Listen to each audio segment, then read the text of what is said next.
and the flame from the gun, immediately recognized it, and immediately took a shot. And it was one perfect shot from very far away. And if he didn't do that, Elon, he would have. I mean, if he would have, a lot of people, a lot more people could have been badly hurt and killed. So I have to take my hat off to him, because that's also a surreal. You know, he's been with them for 23 years, and he's never had anything like this. And all of a sudden he has to act, and it's a very tough thing to act and to be shooting somebody. But he saw the gun, saw the smoke, saw the flame from the gun, very far away. I obviously has very good eyes. He's got very good vision, which I assume you have to have in that particular work. But he took Absolutely. aim very quickly, and they say it was approximately 5 seconds from long range, one bullet. If that didn't happen, because the shooter had a lot of bullets, he had a lot of cartridges up there with him, so could Well, have been very. I mean, that's clearly, he was very confident in taking that shot to stop the attempted assassination. But I mean, there does seem to be, I mean, some pretty significant failings elsewhere in the system. Like, there's just no way that, like, how on earth does a shooter get on a roof 130 yards away?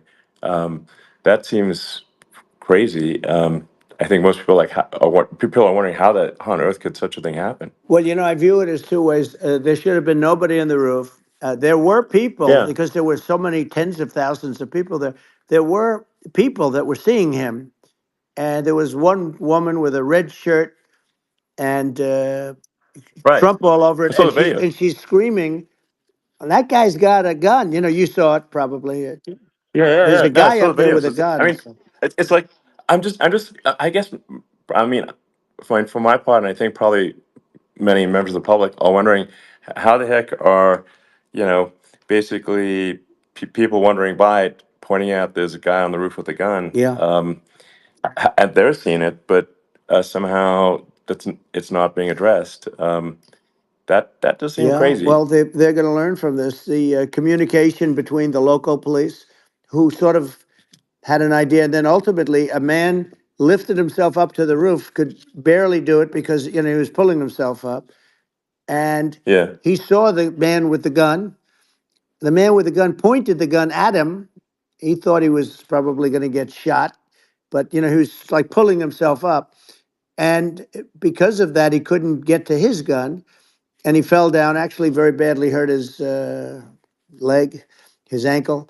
I hear very badly, Okay. but he fell down. And he did, from what I understand, he did say there's a guy up there with a gun. And the shooting started very quickly after that. I think it forced the shooter to go maybe quicker. He was supposed to be a very good shot. Yeah.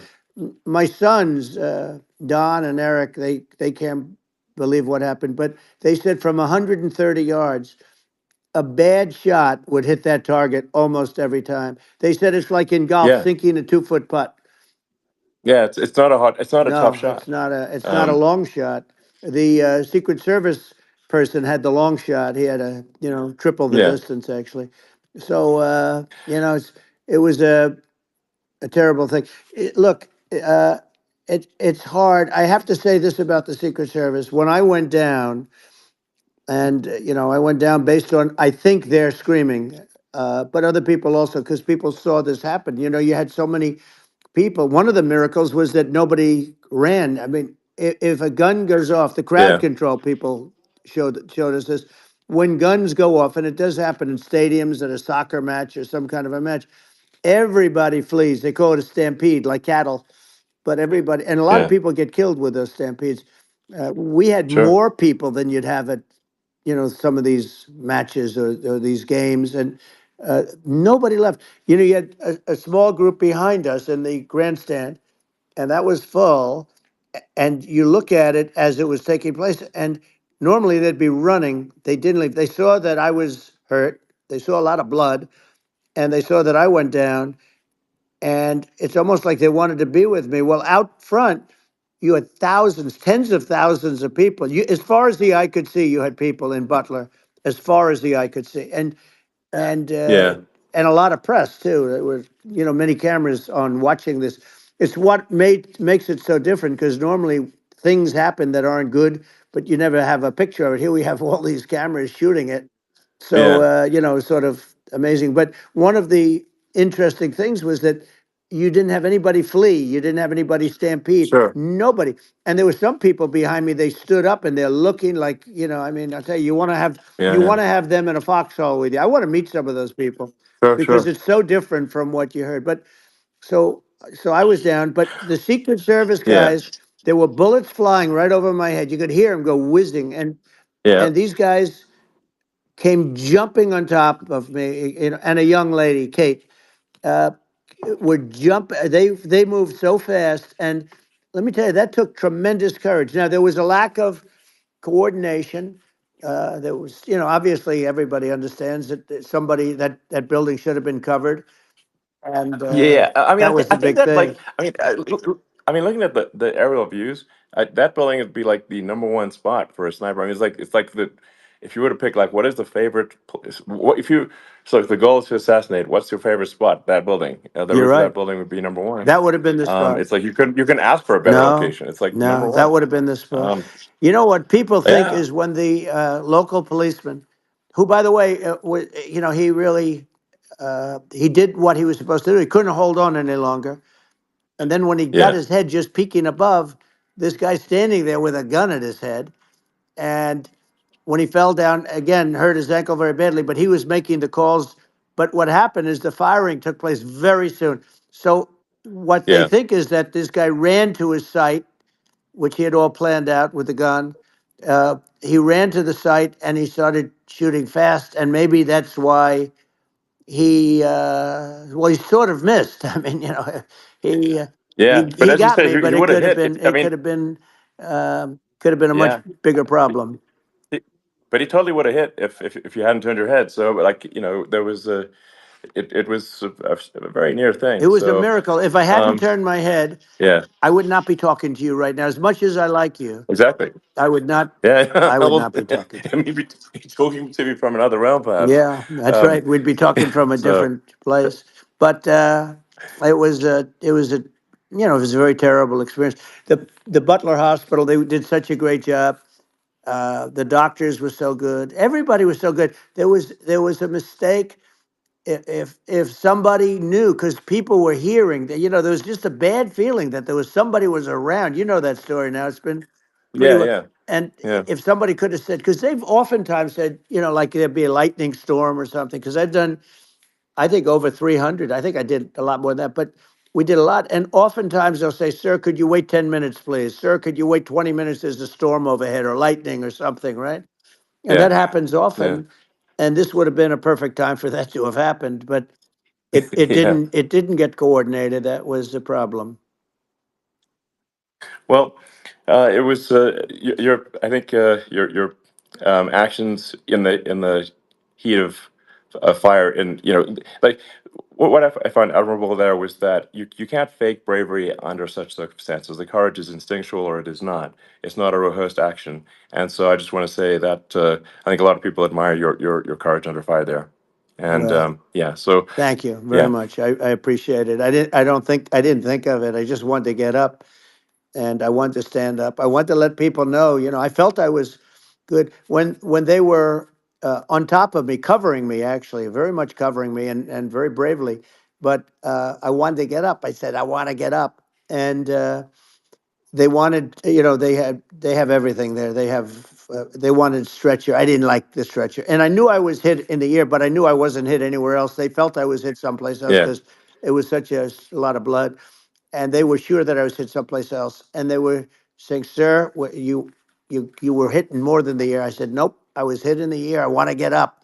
Let me get up." And so I got up, and the crowd didn't know what to think. I mean, this was so many people, and you could see they were confused. They didn't know what to think, and I wanted to let them know I was okay. It was very important for me to let them yeah, know that, and they went wild. You've seen the after. They didn't go wild when I yeah, got up because they didn't know, was I alive. You really couldn't tell when I stood up before the hand, before the fist in the air. Uh, they didn't know if I was alive. Nobody did, and when I put the fist up, they were just relieved and happy and thrilled, and the place went crazy. It was pretty amazing. Yeah. It was a Well, terrible thing, but it it was was pretty amazing. incredibly moving. Yeah. Um, well, and I mean, speaking of the sort of slide that got you to turn that saved your life really was the illegal immigration Right. slide. Maybe this That's right. maybe this it's worth talking about that It since was. It was. that slide You're saved your right. life No, basically. the illegal immigration saved my life. You're right, but it was, and I I had to know be at that's that the. exact angle.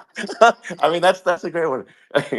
Saved by illegal You know, immigration. the incredible 100%. thing though, when you talk about the odds, you had to be exactly at that angle. But the incredible Yeah. thing is that the chart, I used it less than 20% of the time. It was just a moment. Yeah. It's always on my left, never my right, and it's always at the end of the speech. So here Yeah. we have it. It's on the right, not the left. It's at the beginning, not the end. And even the people that put it up, they were unprepared, and they did a great job. They got it up immediately, fortunately. But I looked to the right, and the bullet came whizzing by, hitting my ear.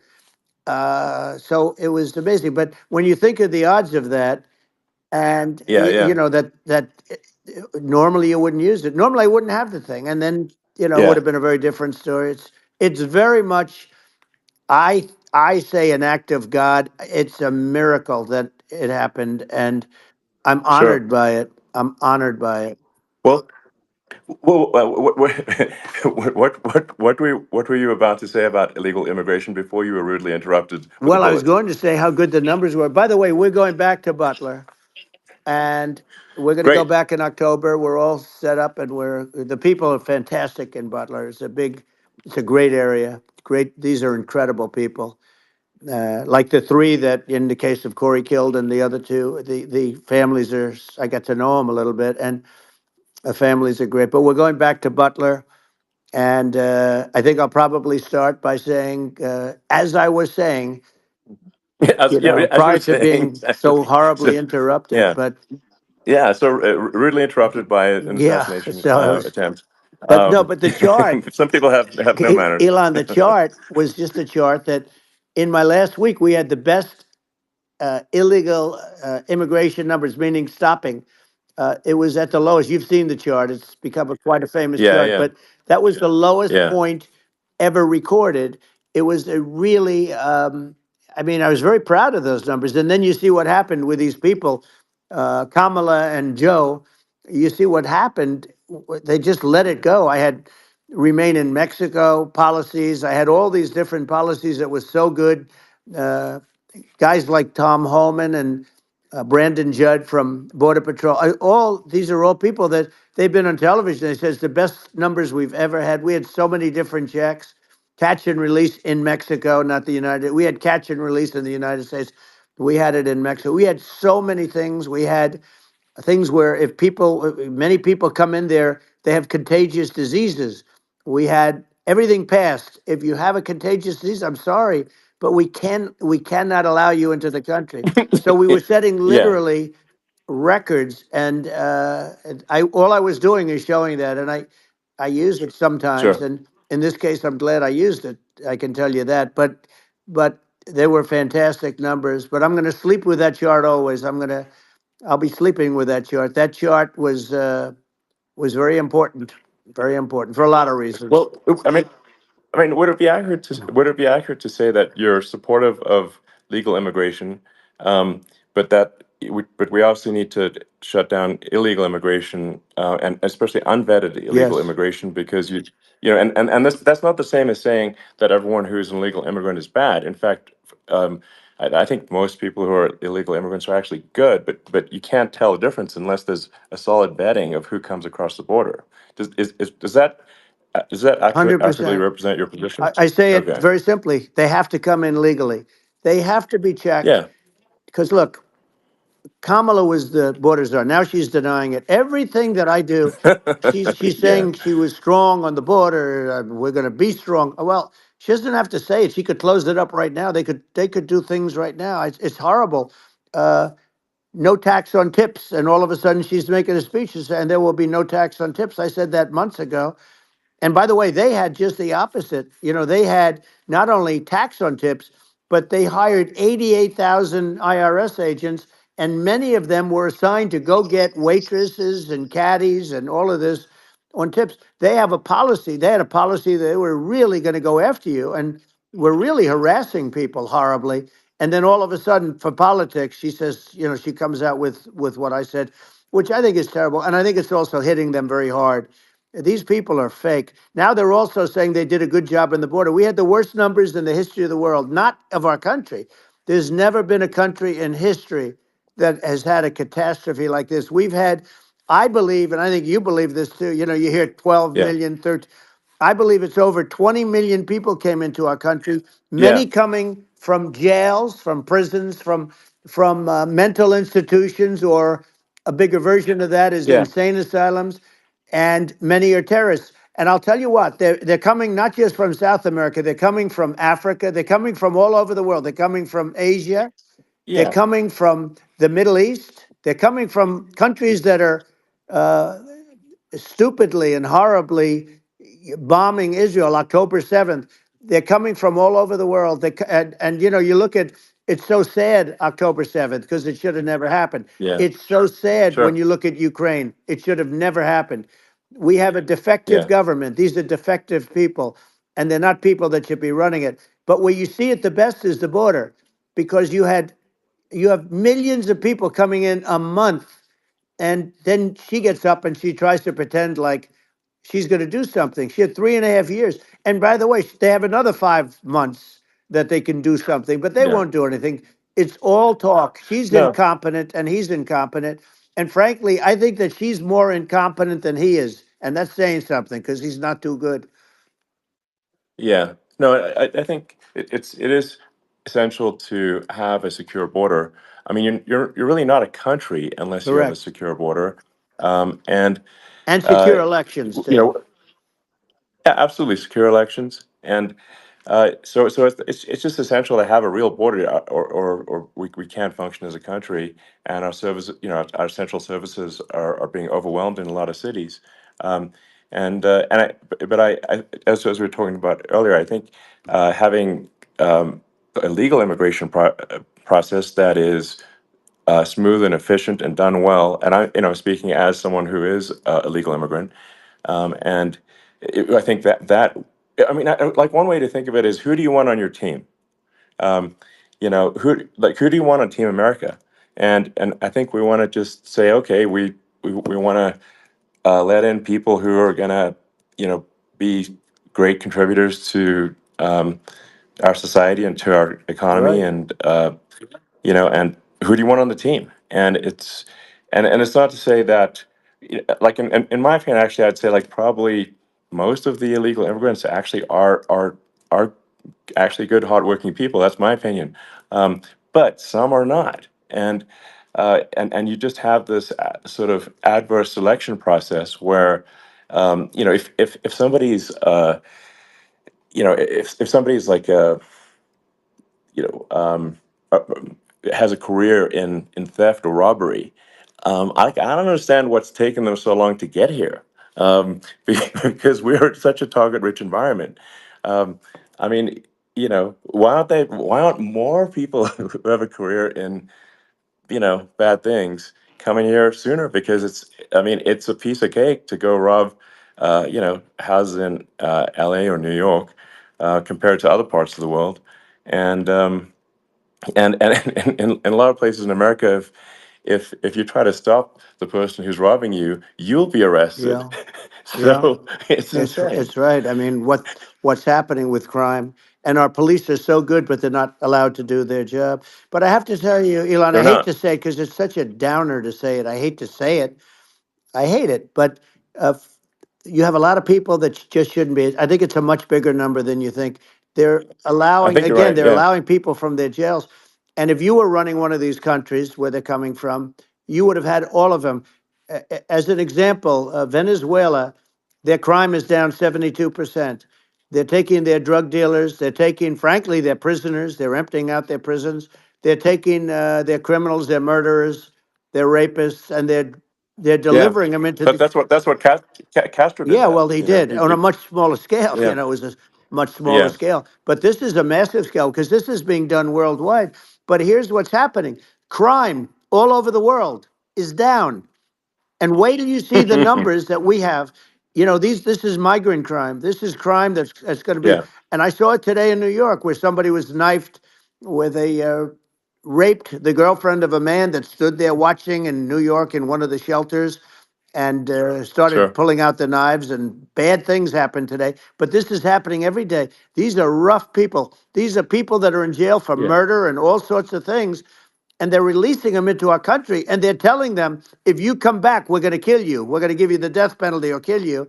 So they don't want to come back. But these are rough people. yeah, These are criminals that make our criminals look like nice people, and it's horrible what they're doing. And she's in charge of it because now she's trying to say she sure, had nothing to do with it, and she's such a liar because she was called the border czar the first day, and it was on the headlines of every newspaper. She's the border czar, and she never even went there. She went to one location which had nothing to do with where the problem is.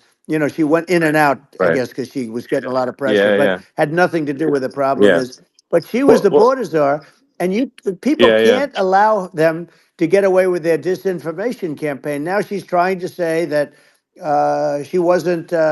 She wasn't really involved, and the whole thing is horrible. She was totally in charge. She could have shut the border down without him. He didn't know what he was doing anyway, so he wouldn't have even known yeah, what happened. You could shut the border down; he wouldn't yeah, even know the difference. But uh, the fact is that she was border czar. But if you don't have to call her yes. that, the fact is you could just call her. She was in charge of the border, and the border was the worst Right. ever. It's simply not working. No, It's it's I mean horrible. whether it's a question of intention or competence, either way, we don't have a secure border, and we have people streaming over like it looks like a World War Z zombie apocalypse at times. And sometimes you got to sort of wonder, like, is it real or not? So because you see things, you're like, is it real? So I went to the border at Eagle Pass, and I saw for myself in Texas, and I was like, okay, it's real. I'm like seeing this in real time. I actually posted the video like just live. I just flew there one day and just to see, hey, is this made up or real? And I'm just seeing people stream across the border, and I have to say, at least the people that I saw did not look friendly. These So these are people people. can look at my video and say, hey, Yeah. does these people look friendly? I don't look super friendly. So, These are people that um, Elon would not be the same man if he had to walk across the street and look these people in the eye. These are rough people. These are really rough people coming across. And I know rough people. And these are people that we don't want in our country. And the caravans are coming in, and they're putting, and who's doing this are the heads of the countries. And you would be doing yeah, it, and so would I. And everyone would say, oh, what a terrible thing to say. The fact is, it's brilliant for them because they're taking all of their bad people, really bad people. And I hate to say this, the reason the numbers are much bigger than you would think is they're also taking their non-productive people. Now, these aren't people that will kill you. We have enough of them, but these are people that are non-productive. They are just not productive. I mean, for whatever reason, they're not yeah, yeah, workers, or they don't want to work, or whatever. And these countries are getting rid of non-productive people in the caravans in many cases, and they're also getting rid of their murderers and their drug dealers and the people that are yeah, really brutal people. And they're coming into our country yeah, at levels that have never been seen before. And I saw an ad just before I got on the air. I'm walking over here, and I saw an ad by Kamala saying how she is going to provide border security. Where has she been for 3.5 years? For 3.5 years, yeah. No, no. we have 20 million people I poured think is in. It's a terrible Yeah, I thing. think frankly, I think this is a fundamental existential issue for the United States. And if we have another 4 more years of open borders, and it's going to be even worse with another 4 more years, it's going to be even worse than it's been for the past, 3.5 years. I'm not sure we've got a country You don't have left a country at that left. point. Elon, if they get in, you will have 50 to 60 million people from all over the world, not South America only. We think of South America, we think of Honduras and El Salvador, Guatemala, and Mexico, the four. but it's not that. It's everywhere. They're coming in from Yeah, everywhere. And I had to stay in yeah. I think Mexico. this is a super important Yeah. point. Like people, it's like basically when I went down there, I was like, well, where are people from? It's like almost no one was from Mexico. To be No, clear, Mexico it's less, just it's less of just the the others. border. It's just the border with Mexico. But the people coming in, it's Earth, the rest of Earth, and America is only about 4 or 5% of the population of Earth. It would only take a few percent of the rest of Earth to overwhelm everything in the We're U.S. already So overwhelmed, Elon. We're overwhelmed. You had to see the news tonight about New York. New York, and I love that place, and what they're doing to it is horrible, what they're doing to it. And all the courts do is they yeah, try and focus on Trump. Okay, then let's focus on Trump, who did nothing wrong. I complain about a rigged election. Elon, what's happened is unbelievable. You have from Africa, from the Congo, they're coming from the Congo, and 22 people came in from the Congo recently, and they're murderers, and they're dropped. They drop them. They take them out of jails, which is very expensive, to maintain the jails. Although they don't do too much maintaining, I can tell you. But they take them out of jails, prisons. They take them out, and they bring them to the United States. They deposit them in the United States and say, "Don't ever come back, or you're going to be executed." And they don't want to come back, but they won't come back. sure. But they're coming from Africa. They're coming from Asia. They're coming from the Middle East. They're coming from South Well, America. just They're Earth, coming from rest of Earth, everywhere. basically. And there are a lot of Yeah, really everywhere on bad Earth. ones. It's just an everywhere on Earth thing, and it's just not possible for the United States to absorb everyone from Earth, or even a few percent of the rest of Earth. It's just not possible. Well, So Elon, we're going to have that's just to yeah. finish this up. We're going to have the largest deportation in history of this country, and we have no choice. Otherwise, we're going to have a country. What they've done to our country. Think of it, with in Venezuela and in some of these other countries, crime is down 50, 60, 70, 80%. And you would be the same. You would have. Yeah, I'll yeah, tell you what, Venezuela has not gotten rid of all of them. They've gotten rid of about 70% of their really bad people. Their jails are about 50% uh, put into the United States. Same with other countries. Some sure. are at 30%, some are at 50%. They're all different. But the bottom line is they're all going to be at 100%. Why wouldn't you put 100% of it? Yeah, And they're doing it right now while this third-rate phony candidate. Don't forget, I beat Biden. He failed in the debate miserably. And, some people said, oh, gee, it's too bad. It's too bad he did so badly, or I did well in the debate. The first night they said, wow, one of the people at CNN said that was the greatest debate performance I've ever witnessed. And then 2 days later, they didn't talk about that. They just said he was bad. But that's okay. That's the way I get treated. And I don't mind that at all. What I can tell you is this: we cannot have a Democrat. We cannot have her. She's incompetent. She's as bad as Biden in a it's different. Look, yeah. she hasn't done an I mean, interview since this yeah, whole scam started. well, And say what you want. This was yeah, a coup.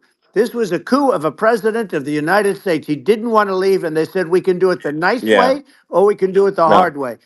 yeah. No, I mean, they just took him out back behind the shed and basically shot him. What they did Biden. with this guy, So and I'm no yeah, fan of his, and he was a horrible president, the worst president in history. And one of the reasons he was so bad, first of all, the Israeli attack would have never happened. Russia would never have attacked Ukraine, and we'd have no inflation. And we wouldn't have had the Afghanistan mess, if you think of it. well, And we wouldn't have had yeah, Afghanistan. But we think of it, well, yeah. you take a few of those events away, and we have a different world. We would also have No, no no, you're yeah. inflation was caused by oil. Yeah, no, no. I think you're making an excellent point here, which is that when other countries can, that are, are thinking about invading or doing bad things, when they're thinking about that, they're thinking about, okay, what's the American president going to do, and do they fear the American president, or is there someone they do not respect or and do not fear? And I think they would they rightfully be. I mean, look at that the footage with the assassination. They're like, okay, uh, President Trump is like, don't mess with me. I mean, that's like, but whereas I think people are not going to be, and they obviously have not been at all intimidated by Biden, and they certainly will not be intimidated by Kamala. And you have to really think of that in the context of global security. That's that if the American president is someone that evil dictators are scared of, that makes a huge difference to the security of the world. So I had a good relationship with Putin, despite the Russia hoax that lasted for over 2 years. Just a hoax created by Hillary Clinton and Adam Shifty Schiff, some just bad people, just sick people, frankly. I mean, Schiff is a sick person. He's going to end up probably being a senator. It's hard to believe. The whole thing is hard to believe. But, they put our country in danger with that stuff, too. They actually, when they make up stories, and you have to fight your way out of it for a long time. But I know Putin very well. I got along with him very well. He respected me, and it's just one of those things. And we would talk a lot about Ukraine. It was the apple of his eye. But I said, don't ever do it. Don't ever do it. I shut down Nord Stream 2. That was the big oil pipeline, the biggest pipeline in the world going all over Europe. I shut it down. Biden came, and then they say, Yeah. I loved Russia. I was a friend of Putin, and I loved Russia. No, he actually said to me one time, he said, if you're my friend, I'd hate to see you as an enemy. I shut down his pipeline, the biggest pipeline. They were looking at that to Yeah. fund, and this pathetic president gets in there, and the first thing he did, one of the early things he did, is he shut down Keystone XL pipeline, which is our pipeline that would have employed 48,000 people, pipeline workers, shuts it down. That was, a massive job that Obama refused to allow. Yeah. I allowed it in my first week because it was jobs and it moved oil. And by the way, in a much more environmentally friendly way. It's underground. It's not a truck that catches on fire or a train that catches on fire. But think of it. He shut down the XL pipeline, the Keystone XL pipeline. He Yeah. shuts that down and he approves the Russian pipeline, Yeah, it doesn't make any right? sense. It's inconsistent. Certainly but I mean, I think it's just worth emphasizing to listeners the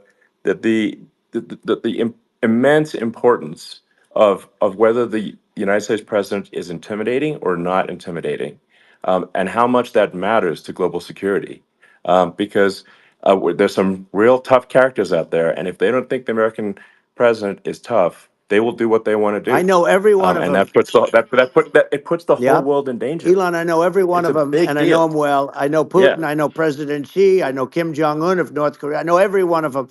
And let me tell you, people will say, oh, this is terrible. He said, I'm not saying anything good or bad. They're at the top of their game. They're tough. They're smart. They're vicious. And they're going to protect their country, whether they love their country. They probably do. It's just a different form of love, but they're going to protect their country. But these are Yeah. tough people at the top of their game. And when they see a Kamala or when they see Biden, Sleepy Joe, they can't even Yeah. believe it. They can't believe this happened. All the stuff that you're seeing now, all the horror that you look at Israel, they're all waiting for an attack from Iran. Iran would not be attacking, believe me. When I was there, and I say it with respect because I think we would have been good with Iran. I don't want to do anything bad to Iran, but they knew not to mess around. Iran was broke because I told China, if you buy from Iran oil, it's all about the oil. That's where the money is. But if you buy oil from Iran, you're not going to do any business with the United States. And I meant it. And they said, we'll Yeah. pass. Yeah. They didn't buy oil. Other countries, likewise. Sure. You want to buy, you're not doing business with the United States. And they were at a point where they had no money for Hamas. They had no money for Hezbollah. They had no money for any of these instruments of terror. And it was amazing. In fact, there were articles when I was leaving, which is hard to believe, actually, especially when you look at what's happened to our country. Our country is so bad right now. It's such a different place. We were respected. Think of it. 4 years ago, we were so respected to a point where when I said don't buy oil, they didn't buy oil, but they had no Yeah. money Yeah. and Israel would have never been attacked. Zero chance. And again, I said to Vladimir Putin, I say, don't do it. You can't do it, Vladimir. You do it, it's going to be a bad day. You cannot do it. And I told him things that what I do. And he said, no way. And I said, way. And it's the last time we ever had the conversation. He would never have done. I got along well with him. I hope to get along well with him again. Getting along well with them is a good thing, not a bad thing. I got along well with Kim Yeah. Jong-un. When I met with President Obama just before entering, it's a sort of a ritual. And I sat down with him and we talked. It was supposed to be for a very short period of time. It turned out to be a long period of time. I said, "What's the biggest problem?" He said, "North Korea." I had that problem worked out very quickly. It was nasty at the beginning with Rocket Man and, all the different things. Yeah. But all of a sudden I Those got a some those call. those some those were some epic tweets, by the way. Yeah, they Those were were no, like they were epic. absolutely. Everything. He said that he has a red button on his desk. I said, I have a red button on my desk too, but my red button is much bigger, and my red button works. And then I called him Little Yeah. Rocket Man of Little Rocket Man. Anyway, here's the bottom line. All of a sudden, I got a call from him, and they said they want to meet. They want to meet me, and we met. Yeah. As you remember, we met in Singapore. We met also in Vietnam, and I got along with them great. We were Yeah. in no danger. But Yeah. President Obama, It's President because Obama thought they we were going to respond. end up in Yeah. a nuclear war with him. And let me tell you, he's Yeah. got a It's not lot of true. nuclear Yeah, stuff too. He's exactly. got plenty of nuclear. It's He can do plenty of damage. it's So, yes. I mean, it's because I mean, people like Kim Jong Un. They respond to yeah. strength, not weakness. Well, And he and I got it. if you He and I project had a good strength, they relationship. you're good. Remember, I Yeah. remember I met him and we walked onto his land. Nobody ever walked onto his land before. I walked onto. I wouldn't say. Yeah. Let's That bring was up cool. Secret Service again. I wouldn't say they were thrilled when I did that. I walked onto his land, and it was an amazing period. But we were not in danger with him because of me. I always Yeah. say that we have enemies on the outside and we have enemies on the inside. We have some really bad people in our government and people that are and controlling of the people. I mean, I'd mention names, but I really don't want to give them the credit. But we have some really bad, and I say they're more dangerous than Russia and China. If you have a smart president, a president that gets it, we are not in danger from those countries because they need us and they need our help. I mean, we forced Obama, if you think about it, Obama and Biden and Bush, to a certain extent, in all fairness, forced Russia and China together. And if you're a history student, the first thing you learn is you cannot let Russia and China align. But then they also got, if you take a look, Iran, and they have North Korea. That's, they call it the axis of evil. In the old days, you had the axis of evil. Here we have a modern day axis of evil. These are powerful countries, very heavy nuclear, which is the biggest threat. Yeah. The biggest threat is not global warming, where the ocean's going to rise one eighth of an inch over the next 400 years. And you'll have more oceanfront property, right? The biggest threat is not that. The biggest threat is nuclear warming, because we have 5 countries Well, now that yeah. have significant nuclear power, and we have to not allow anything to happen with stupid people like Biden. Biden did something with Russia. There was no chance of him ever going in. And when I left, and then after I left, they started forming big armies on the border with Ukraine, right? And I looked at that, and I thought he was doing that because Putin's a good negotiator. I thought he was doing that to negotiate. But then Biden started saying such stupid things. For instance, he said that it can be a NATO country. Now, Russia, for as long as there's been NATO, has said we're never going to agree to that. And we go right up front and say that. And we did things and said things through this president with a low IQ, very low IQ. He had a low IQ 30 years ago, by the way, but now he might not even have a IQ at all. There's nothing on the board that goes this low. He said things that were so stupid that war had zero chance of happening if I were there. Zero chance. He was saying Yeah. everything the opposite.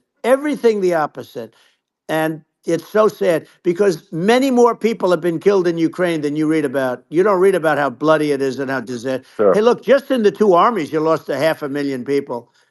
And Yeah. Ukraine's having a hard time. Ukraine, I don't know if you saw Yeah. the article recently, and it's true. You don't hear the true story, but if you think about it, Russia's gone. Russia defeated Germany with us, and they defeated Napoleon. They've been around a long time. They're a big fighting Yeah. force, Sure. Of and it's course. very unfair. And Ukraine now doesn't have enough men. They're now using young men and very old men to fight, and we're in a very bad position. And I'm not going to blame exclusively, but I can tell you I could have stopped that, and a smart president could have stopped that. It wouldn't have happened. But we had a Yeah. man that actually made it more prevalent. It was so bad. The words that he was using, the stupid threats coming from a stupid face that he was using. I said, this guy's going to cause us a war. He's going to cause us. And let me tell you, Yeah. it can Yeah. lead to World War III. That can lead to World War III. The Middle East can lead to. We have numerous places that could end up in a Yeah. World War III right now for no reason No, whatsoever. I think you're right.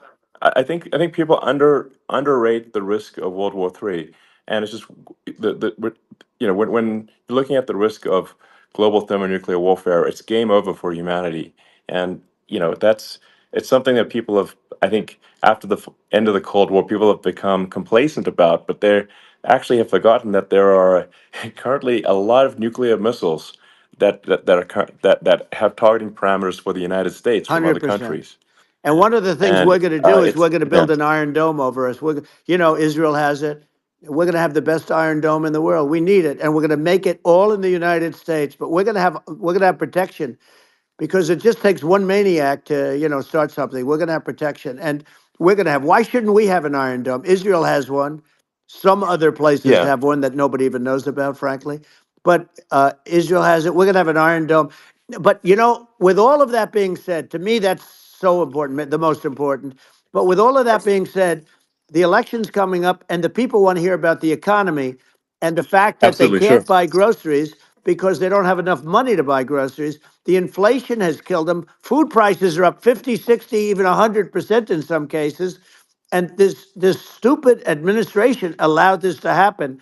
And it's a shame. And that's the thing that people most care about, in my opinion. They care about the border a lot. And we discuss the border at great length. It's nice to have a Yeah, yeah. forum like this where I can discuss something at length. And by the way, you think Biden could do this interview? Do you think that Kamala could do this interview? They would take a pass on No, they you. could not. So they don't need Elon. They don't need Elon screaming out questions. It's pretty sad when you think that somebody that does this for a living can't answer a question or is afraid to do an interview. And in her case, with a very friendly interview, she's got all friendly interviewers. It's pretty sad. Yes, But the absolutely. big thing now is the Well, economy, Elon. And yeah, as much as yeah, I mean, I view nuclear as the single most important thing, but a lot of people don't. A lot of people don't understand that. But it doesn't have to.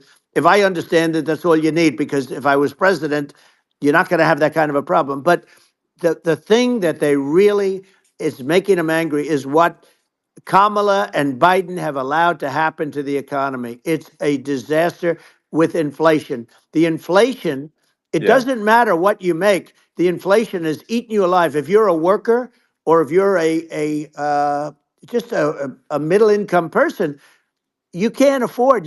4 years ago, 5 years ago, people were saving a lot of money. Today, they're using yeah. all their money and borrowing money just to live. It's a horrible thing Right. that's happening, and we'll end that Well, I think quickly. a lot of yeah, a lot of people just don't understand where inflation comes from. Inflation comes from government overspending because the checks never bounce when it's written by the government. So if the government spends far more than it brings in, that increases the money supply, and if the money supply increases faster than the rate of goods and services, That's right. that's inflation. Um, so really, we need to have we need to reduce our government spending, and we need to re-examine. I think we need like a government efficiency commission to say like, hey, where are we spending money that's sensible? Where is it not Right. sensible? And we need to live within our means. We're currently adding, I think, $1 trillion to the deficit roughly Right. every 100 days. That's right. And the interest payments on the national debt have now exceed the defense budget. It's on the order of $1 trillion, It's interest. and it keeps Yeah, I growing. rebuilt our military, largely rebuilt our military, did a great job on it, which was so important. We had jets, we had fighters that were, and bombers that were 70 years old, and we did a great job in that. Then by the way, then we gave 85 billion of it back to Afghanistan, if you can believe it. We gave them 85 billion. They're one of the largest sellers Yeah, of military equipment in the world. They're selling what we gave them. That was one of the most embarrassing days in the history of our country. But if you think about, let's go back to the economy. We have to bring energy yeah, prices down. Energy started it. The price of gasoline Now your cars don't require too much gasoline, so you have a good, and you do make a great product. I have to say, I have to be honest with you. Thank That you. doesn't mean everybody should have an electric car, but these are minor details. But your product is incredible. But the Thank you. gasoline, Elon, is the cost of energy. Not only gasoline, it's the cost of heating your house and cooling your house. That has Sure. to come down. It's gone up 100%, 150, and 200%, and that has to come down. When that comes down, and we're going to Yeah. drill, baby, drill. They stopped drilling, and then they went back to drilling because they went back to the Trump policy. But if they won the day after they get into office, this country will go out of business because they're going to go to an energy policy that's not sustainable, wind and different things. You're not going to have anything. Yeah. And I know you're a big fan of the AI, and I have to say Yeah. that AI, and this is shocking to me, but AI requires twice the energy that the country already produces for everything. So you're going to have to build. We're going to have to build a lot of energy if our country will be competitive with China, because that's our primary competitor for this on the AI. You're going to Sure. need a lot of Well, I mean, electricity. You're going to need tremendous yeah. electricity, like almost double what we produce now for the whole country, if you can believe it. Sure. Well, just going, back to this, like this basic thing, which that people try to make it sound complicated, but it's not. But inflation is caused by government Right. overspending. Would you agree that we need to take a look at government Yes. spending and have perhaps a government efficiency commission that just tries to make the spending sensible and so the country lives within its means, just like a The person does. waste is incredible, and nobody It is. negotiates prices. You used to have a lot of people making jets, and you end up with two companies, and they'll probably try and merge at some point. I mean, I went through it like Air Force, just a thing like Air Force One. One of the first documents they asked me to sign, a general walks in, "Sir, would you please sign this document?" And what is it? Air Force One. That's with Boeing, which is basically two planes, two 747s, and the price was Yeah. $5.7 billion for two planes. Now they're Wow. highly sophisticated. That's They're insane. even nicer than your plane, okay? But much more sophisticated. They're very. I won't say what's on it, but they got a lot of stuff on it. Anyway, but it's Sure. 5.7. I That's a crazy It's a number. crazy number, but I said I'm not going to pay 5.7. I'm not going to do it. I said, who made the deal? Obama and his people. I said, well, then I know the deal's no good. I'm not going to do it. And over a course of about 4 weeks, by my saying I'm not going to do it, I got the price reduced by $1.6 billion for the exact same plane, other than we had a nicer paint job, if you want to know the truth. But for the exact same plane, I saved one. And I said to Boeing, man, you guys must make a lot of money if you can reduce the price by that. But now what I do hear is that they're going back to the Biden administration and wanting big cost overruns, because they see these dopey suckers in there, and they'll end up getting some of the money back. But I shaved it by $1.6 billion for the exact same plane, and you can now take that and multiply that out times thousands of other Exactly. items, and Multiply it by yeah, a the zillion, numbers are and yeah, yeah. astronomical. I agree with you. Well, I mean, if so, I think it would be great to just have a government efficiency commission that takes a look at these things and just ensures that the taxpayer money, the taxpayers' hard-earned money, is spent in a good way. I'd be happy to help out on such a commission I'd love if it. it were formed. Well, you're the greatest cutter. I mean, I look at what you do. You walk in and you just say, "You want to quit?" They go on Yeah. strike. I won't mention the name of the company, but they go on strike, and you say, "That's okay. You're all gone. You're all gone." So every one of you is gone, and you are the greatest. You would be very good. Oh, you would love it. But if you look at Argentina. Well, I'd be happy to Yeah, by help the way, out. congratulations. I Yeah. just looked at the number of people that are listening to you and I chat. We'll call it a chat. But Yeah. congratulations. This is very good. I mean, it's great. And you're an interesting character. The new head of a place called Argentina, and he's a big, Malay's awesome. he's great. And Yeah. he's a big MAGA fan, that he ran on MAGA. And he took it to an extreme too. He ran on MAGA, and I hear he's doing really a terrific job. It's called Make Argentina Great Again. It worked out perfectly. He came in, he bought a lot of hats, he brought over, but he's doing a big job. He really cut And I'm hearing Yeah. they're starting to do pretty well. Inflation's getting down. You know, they had like Yes, exactly. 2,000%. And they had inflation like not normal inflation. They had the real deal. But we're going to Yeah. have that pretty soon. We have, I think we Yeah. have the worst inflation we've had in 100 years. They say it's 48 years. I don't believe it. I think we have the worst. They Yeah. don't include a lot of the items that should be included, you know. Yeah. Well, it's just from government overspending and not spending taxpayer money Yeah, effectively, and having just like so many departments you can't even name them all.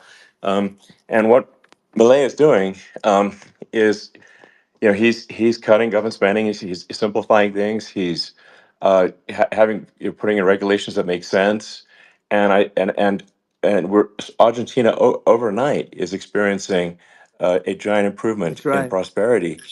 But it's also a lesson for the United States, which is that um, Argentina used to be one of the most prosperous countries in the world. Um, That's right. in the like in the 30s, 40s, and because of bad government policy, it ruined the country. And if you take Venezuela, for example, Venezuela should be incredibly prosperous. They have phenomenal reserves of everything, oil, everything, and it should be prosperous. But if the government's wrong, it impoverishes the people.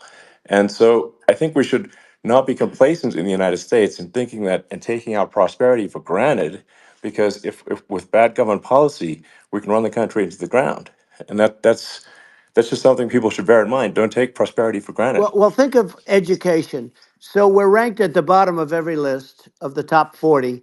We're ranked number 40, number 38.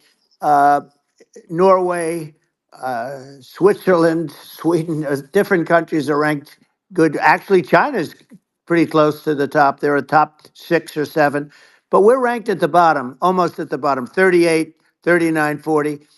In other words, horrible. And yet we spend more per pupil than any other country in the world. So we spend more. And what I'm going to do, one of the first acts, and this is where I need an Elon Musk, I need somebody that has a lot of strength and courage and smarts. I want to close up Department of Education, move education back to the states, where Yeah, where states like Iowa, where states like Idaho, not every state will do great because states that basically aren't doing good now. You look at Gavin Newsom, the governor of California. He he's terrible. He does a terrible job. So he's not going to do great with education. But of the yeah, 50, I would bet that 35 would do great, and 15 of yeah, them, or 20 of them will be as good as Norway. Norway is considered great. You can name them. I mean, just they're so good. Some of yeah. these countries are so good. But if you go into some of these really well-run states, we have states that don't know what debt is. We have states that have low taxes, no debt, everybody working. They're really well run, Sure. and maybe they have certain advantages in terms of location, in terms of the land or the sun, and the water and the whole thing. There are a lot of advantages that some people have. But if you moved education back to the 50, you'll have some that won't do well, but they'll actually be forced to do better because it'll be a pretty bad situation. Yeah, But if you think well, about it, yeah, you'll have some yeah, of yeah, these states. I'll bet you'd have 30, 35 states. It'll be much better. And you know what it'll cost? Less than yeah, half what it is in Washington.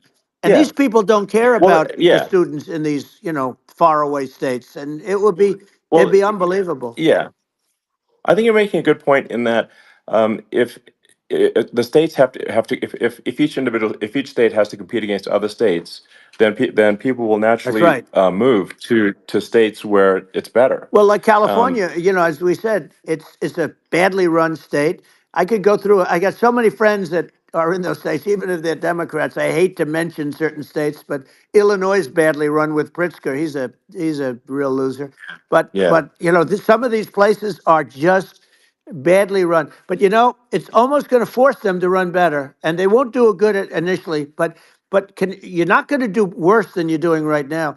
And I would say that yeah, you would cut your cost by 50 or 60%. And you'd have a little Yeah, yeah, monitor. You want to make sure they're teaching English as an example. Give us a yeah. little English, right? Sure, yeah. Right? No, but I mean, to what? I mean, some of these governors are doing so badly. I mean, they got so many people moving out of their state. They should get U-Haul Salesman of the Year award because they're driving so much U-Haul It's sales. actually Because just amazing. people moving out, Isn't it amazing to you as a businessman that they can even survive? Like Illinois, so many people are leaving, and you wonder, how do they survive? I mean, how do they survive? Uh, I saw where you left California and you moved to Texas. Texas does a great job. But, I Yeah, mean, I just wonder, how do these states survive when big businesses, a big oil company just left California, as you know, and they moved to Texas. How do these big states survive when they lose so many businesses and their taxes are already really high? The taxes are among the highest yeah. taxes. You almost wonder, how do they continue on? And in many cases, the governors don't do a good job in their crime-ridden places. You wonder, how do they continue to just go on? It's Well, I, not a I good think I think there's. situation.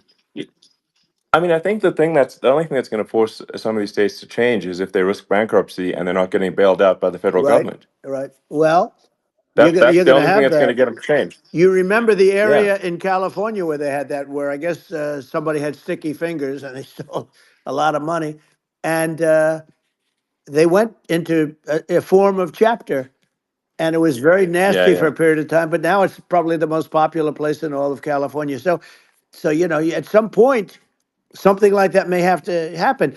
But the problem is, you can't penalize people that loan money to the state when you have incompetent people like a Pritzker. Look, the family didn't want him in the family business, and then he ends up being governor of Illinois. So what is he going to be? Is he going to be a great governor? And you have people. I could name every one of them. I got to know every one of Yep. these, and some are very good, and some are just horrible. Well, I think that I mean the larger point here, too, as you're saying, like a lot of people are concerned about the economy, a lot of people are concerned about inflation, and inflation is effectively a tax on people that save money, Yeah. and for people that are working day to day, it's just a form of taxation. And if we can solve the government spending problem, we'll solve the inflation problem, which means people will have a better standard of living, and Yeah. that's a really big Well, the deal. people that got hurt Um, worst are the people that did it the way they were taught to do it all through, their younger life and their young life and their whole life. The people that saved money and then they got no interest on their money and inflation destroyed them.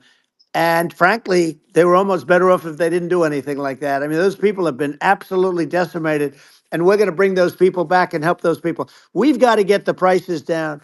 When I look at bacon costing 4 or 5 times more than it did a few years ago, sure. when you look at some of the food products in grocery stores, people go, they can't believe it. They used to be able to buy a whole cart, and today, a lot of people just don't have the money. They go in and they can't buy anything. They look at Yeah, it's sticker I shock. think They it. call it Yeah, sticker shock, right? I think it really just comes, like I said, I think it just comes down to really, I guess, two things, which is that if you solve government overspending, you solve inflation, which improves living Right. standards of the average person, and then if you deregulate, like have sensible regulations, so because a lot of the regulations are nonsensical and cause the cost to be extreme for no reason. But unless you've got effective deregulation, like Reagan did a great job on deregulation in the '80s, but it's been 40 years since we had That's right. anyone really. I mean, during your administration, we made some progress, but I think there's an opportunity to make, I think, radical progress with sensible regulation. Yeah. And if Well, it was Elon, we those two things, yeah, those are the big yeah, deals. we set a record. We did more deregulation and more restrictions on all of the different businesses than any other president. Remember, I had the rule for everyone we put in, you have to get rid of 10 or 12. And we did Yeah, radical cuts on all of that, and a lot of that's being put back by this administration. And we did radical cuts on things that weren't necessary. But we were all set. We had the best economy ever, maybe in the world. And then what happened is COVID came in, and we had to focus on that, and nobody knew what it was. And I always say I got good marks on economy, good marks on military. We knocked out ISIS. We did so many different things. We rebuilt. But I never got the credit that we really deserved on what we did with COVID. We never got the credit, but we were. If had that not happened, a gift from China, from Wuhan, came in from Wuhan, the Wuhan labs, and I always said it, and it turned out to be right. But Yeah. had that not happened, we were set to start reducing debt. We were going to reduce taxes further. I gave the largest tax cuts, and we were going to reduce taxes still further for middle income people, not only businesses. But we did it for Sure. businesses because they're the ones that's why we had the great job numbers. But we were set to really start reducing debt. And, we're sitting on the biggest pile of liquid gold anywhere in the world, bigger than Saudi Arabia, bigger than Russia.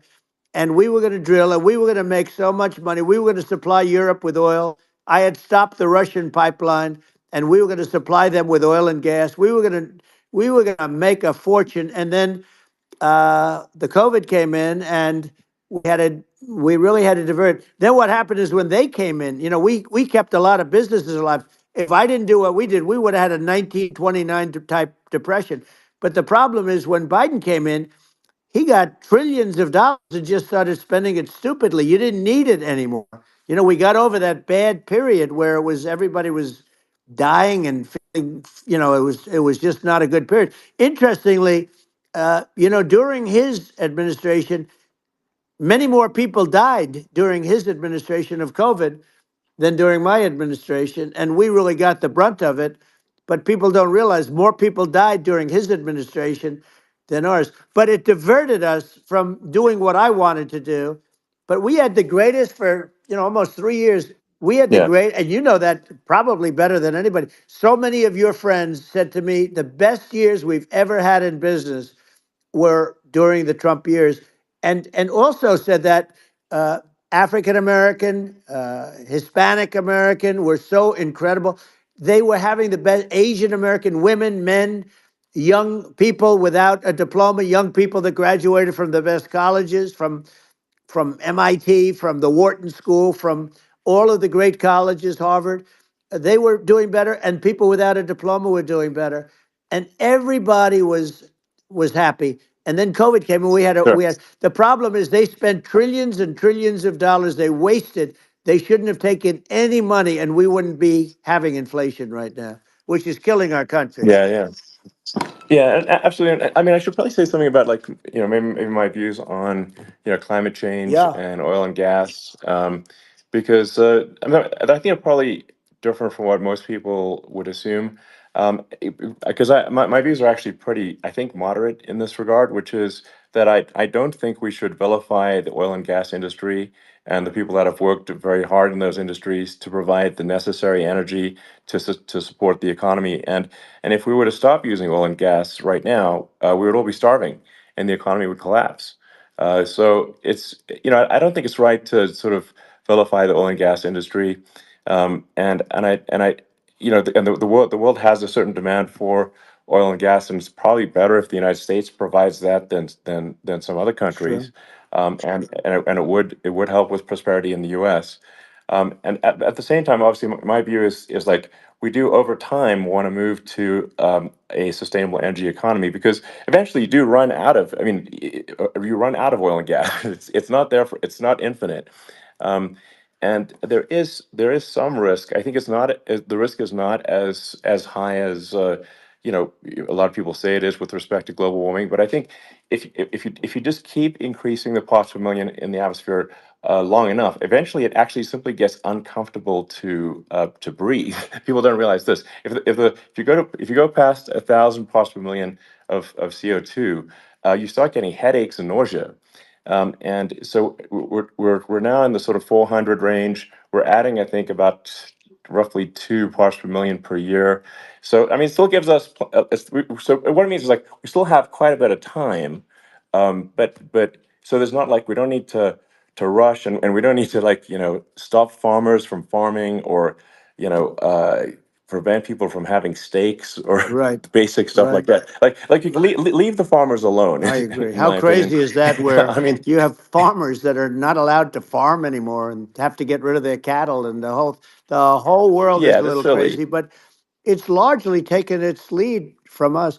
I just say, though, I've heard in terms of the fossil fuel, because even to create your electric car and create the electricity needed for the electric car, fossil fuel is what really creates that at the generating plants. And, so you sort of can't get away from it at this moment. I mean, someday you might be able to. But I do hear we have anywhere from 100 to 500 years left. Much of it hasn't even been found yet. Yeah. But there are tremendous, like Anwar. I got Anwar in Alaska approved. Ronald Reagan couldn't do it. Nobody could do it. Everybody tried. Nobody could do it. I got it approved. The first thing that Biden did was unimprove to get rid of it. He ended Yeah. it.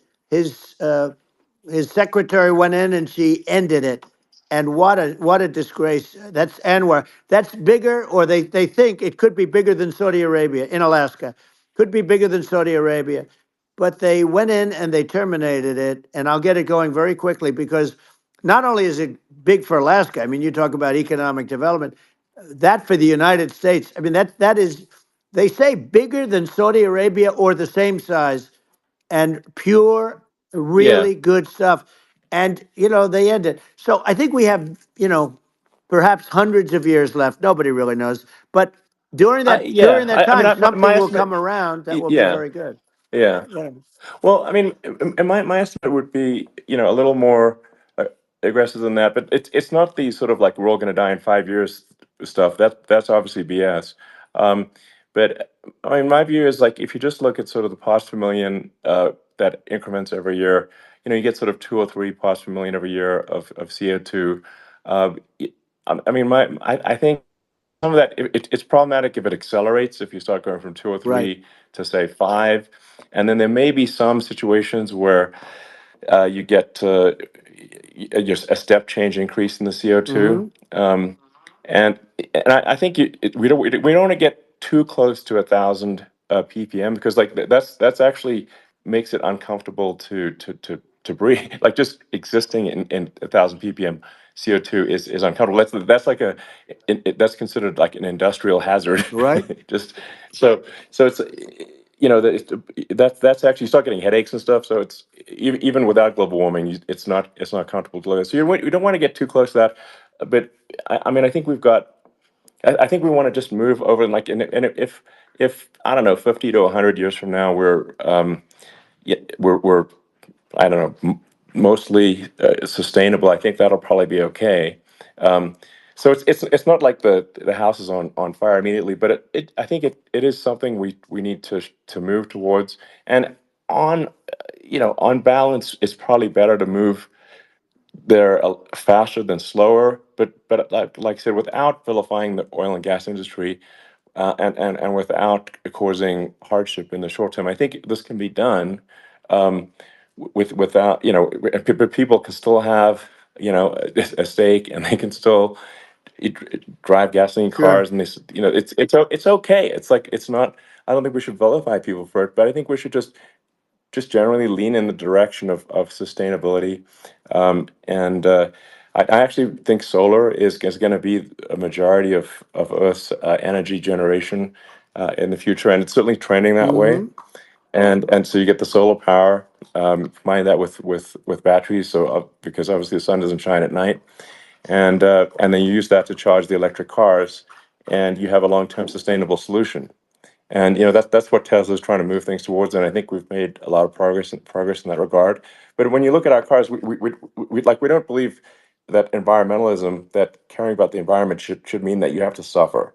So we make sure that our cars are beautiful, that they drive well, that they're fast, they're sexy. I mean, they're cool. In fact, literally, I mean, the sexy joke, Model S, Model 3, Model X, and Y spells out sexy. It's probably the most expensive joke out there.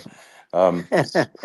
But I don't know, I like cheesy humor, so um but I'm a big fan of like, let's have an inspiring future, and Yeah. let's work towards a better future, and we can do so without demonizing Right. people. I'm okay. You know It's very interesting. You use the word global warming, and today they use the word climate change because you have some places that go up, and so they were getting themselves in a little trouble with the word global warming, because not every place is warming. Some places are going the opposite direction. But I'm sort of waiting for you to come up with solar panels on the roofs of your cars and on the trunks of the cars. And it just seems like something that at some point you will come up with. I'm sure you'll be the first. But it would seem that a solar panel on the roofs, on flat surfaces, on certain surfaces might be good, Yeah, at least in certain areas of the country where you have or the world, sure. where you have the sun. But I would think, and I have no idea because that's not my world, but I would think that this would be something that would be interesting. But the one thing that I don't understand is that people talk about global warming or they talk about climate change, but they never talk about nuclear warming. And to me, Sure. that's an immediate problem because you have, as I said, 5 countries where you have major nuclear, and probably some others are getting there, and that's very dangerous. That's where you need a strong American president because you don't want to have this proliferation. But you have 5 countries and getting more. China is much less than us right now, but they're going to catch us sooner than people think. They're way lower. Russia and us are number one, and I mean, we're sort of tied. And China is far behind, but they're developing at a level that you're not surprised to hear very fast. They'll end up catching up, maybe even Yeah, surpassing. But to me, the biggest yeah, problem is not climate change. It's not, and everything's a problem, but it's degrees. To me, the big problem is the nuclear power. The power of nuclear is so great.